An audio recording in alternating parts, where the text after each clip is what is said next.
안녕하세요. 오늘은 미국 세금 신고할 때요. 이름이나 주소 같은 그런 기본 정보들 있잖아요. 이게 실제 세금 계산에 얼마나 큰 영향을 미치는지, 특히 미국 세무사, EA 시험을 준비하시거나 그냥 미국 세금 시스템을 좀 더 잘 알고 싶은 당신을 위해 깊이 파헤쳐 보겠습니다. 저희가 IRS 규정이나 관련 가능물, 또 EA의 책임에 대한 자료들을 좀 봤는데요. 여기서 핵심만 뽑아드릴게요. 네, 이번 딥다이브의 미션은요. 정말 간단해 보이는 이 개인 정보들 있잖아요. 이름, 주소, 번호 같은 거요. 이게 어떻게 당신의 신고 지위나 각종 공제 자격, 그리고 최종적인 세금 납부 의무까지 결정짓는지 그 숨겨진 연결고리를 좀 명확하게 보여드리려는 겁니다. 단순 정보 입력이 아니에요. 정말 결과에 직결되는 중요한 결정들이죠. 좋습니다. 그럼 가장 기본적인 것부터 한번 풀어보죠. 납세자 식별 번호, 그러니까 TIN 말인데요. 보통 SSN, 사회보장 번호거나 아니면 ITIN, 개인 납세자 식별 번호일 텐데 이게 왜 그렇게까지 중요한 건가요? 그냥 번호 아닌가 싶은데요. 이게 그냥 번호가 아니에요. IRS가요. 당신 세금 신고서에 적힌 법적 선고형하고 이 TIN 번호가 사회보장국, SSA 기록이랑 정확히 일치하는지를 대조하거든요.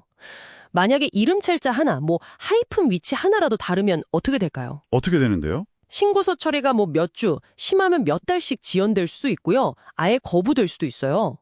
그렇게 되면 부양가족 공제나 아니면 EITC라고 근로소득 세액 공제 있잖아요.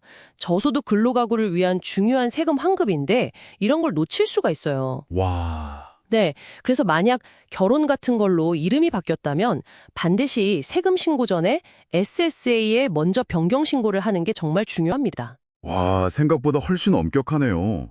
그냥 단순 오타라고 생각했는데 그게 큰 금전적 손실로 이어질 수도 있다는 거군요.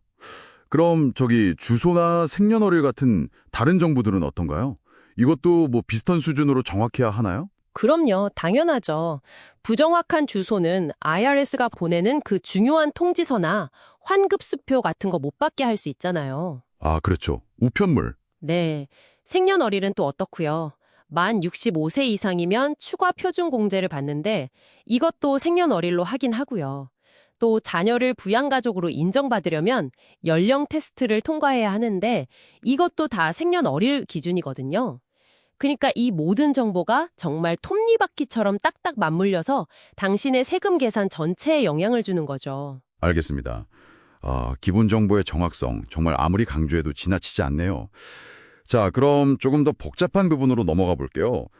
그 해의 마지막 날, 12월 31일 기준의 결혼 상태가 세금 계산에 엄청난 영향을 미친다고 들었어요. 이게 소위 신고 지위, 파일링 스테이터스라는 걸 결정한다면서요? 네, 맞습니다.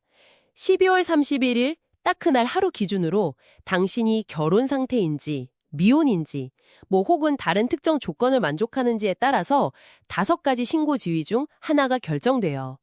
독신, 싱글, 부부 공동신고, MFJ, 부부 별도 신고, MFS, 세대주, HOH, 그리고 적격 생존 배우자, 이렇게 5가지요. 아하. 그리고 이 선택이 세금에 정말 큰 차이를 만듭니다. 예를 들어 2024년 기준으로 보면요. 부부 공동신고, MFJ의 표준 공제액이 29,200달러인데 독신은 14,600달러예요. 와, 거의 2배네요. 네, 거의 2배 차이죠. 그리고 세율이 적용되는 소득 구간 자체도 달라지고요. 또 세대주, HOH주의는 특정 요건, 예를 들어 미혼으로 간주되는 그런 조건을 충족해야 하지만 일반적으로 독신보다는 세금 부담이 적어요. 그래서 이건 그냥 선택하는 게 아니라 당신 상황에 맞는 올바른 지위를 찾는 게 핵심입니다. 신고주의 하나만으로도 세금 차이가 그렇게 클 수 있다니, 이거 정말 잘 챙겨야겠네요. 그럼 부양가족 문제는 어떤가요? 이것도 그냥 아이가 있거나 부모님과 같이 산다고 해서 자동으로 공제를 받는 건 아니라고 하던데요. 네, 정확해요. 부양가족은 크게 2가지 유형이 있어요. 적격 자녀, qualifying child하고 적격 친척, qualifying relative요. 그리고 각각 아주 까다로운 여러 테스트를 다 통과해야 해요.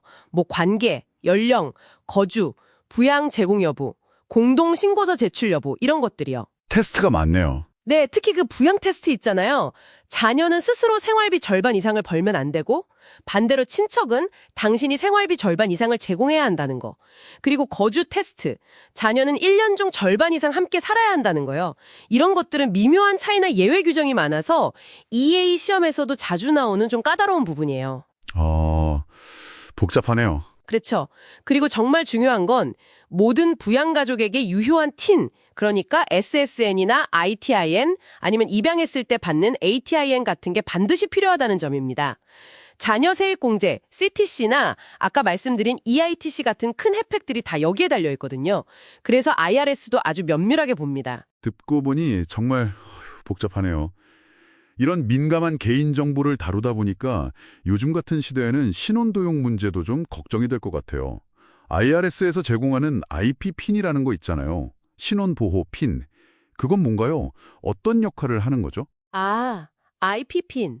그건 신원도용 피해를 입었거나 아니면 자발적으로 신청한 납세자에게 IRS가 발급하는 6자리 숫자예요. 뭐랄까, 세금 신고할 때 쓰는 2단계 인증코드? 약간 그런 느낌이라고 보시면 돼요. 아하, 추가 인증이군요. 네.